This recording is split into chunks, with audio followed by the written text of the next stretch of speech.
Next, you might not have guessed it, but we're in the middle of summer and in the absence of sunshine, you might be tempted to use a sunbed to get a tan. But the former Hollyoaks actor Terri Dwyer is calling for them to be banned. Yeah, she says they caused her to develop skin cancer a few years ago and has launched an online petition calling for sunbeds to be regulated in the same way as the selling and advertising of cigarettes. Sarah Rogers went to meet her. Together since I was 18. Actress Terri Dwyer spent her youth tanning to look better on camera. The TV star from Wirral has battled skin cancer once, but worries it could come back. I'm on my second melanoma now, which I've had removed. And I had a sunbed at 18 at home for a year. I would go on a couple of times a week. Oh, gosh, I can't believe I'm even saying it. This is the damage she caused to her face. She's now launched an online petition to ban sunbeds completely. It's still so glamorous to have a suntan, and I see how seductive that is to young people. People, you know, I was that age, I was 18. And is it not a bit extreme, though, to say, let's just ban them? I guess if people sat there opposite the doctor and was told that they had skin cancer and we don't know if it's spread, it's a carcinogenic, it's dangerous. Why would you not want to ban it? To put some figures on it, skin cancer rates in Liverpool alone have more than doubled since 2001 to almost 2 cases a week. A couple of years ago, Australia did actually ban the use of commercial sunbeds, but to do that here would mean, well, getting rid of businesses like this one. But owners agree that something needs to be done, and they're actually calling for tighter regulation on themselves. I would personally say you are a skin type 3, so you've got brown eyes. This tanning salon in Warrington is calling for a crackdown on so-called illegal salons, ones that don't regulate UV dosage, age, or how many times people are using them. With a sunbed, you get a controlled dose of UV, unlike sunbathing. It's the abuse of sunbeds that aren't safe. Why don't we ban illegal salons? There is where I think that the focus should be, is on illegal tanning salons. Tanning starts now.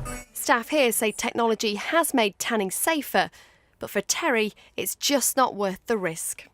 There are really good concrete alternatives out there now. I've got 2 kids. You've got to do it properly and safely if you want to live a long life, and I do.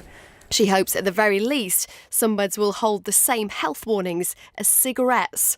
Sarah Rogers, ITV News. Well, earlier I spoke to Gary Littman from the Sunbed Association and asked him if using a sunbed was dangerous.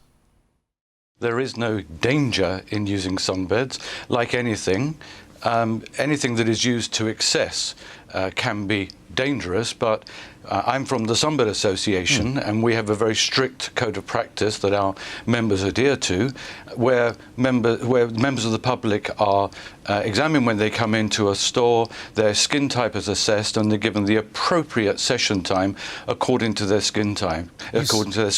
You say that your members are adhering to the rules, but there are an awful lot of sunbed salons that are springing up that aren't adhering to the rules. So what do we do to stop them? Well, I would recommend that viewers look on our website, sunbedassociation.org.uk, and ensure that they use a member salon where they can be assured that they'll be looked after properly, professionally, and they'll have a lovely tan. The Sunbed Association Code of Practice recommends that nobody uses a sunbed more than 60 sessions a year. An average sunbed session is 10 minutes. That's equivalent of 10 hours per year.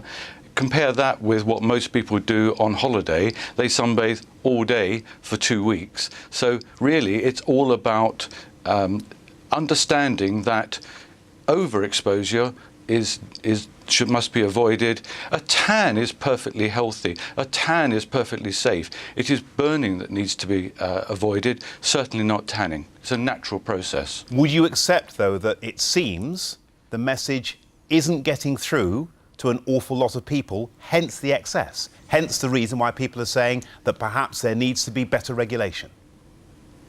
There is already wonderful regulation in this country. There is a European standard defining the output of a sunbed.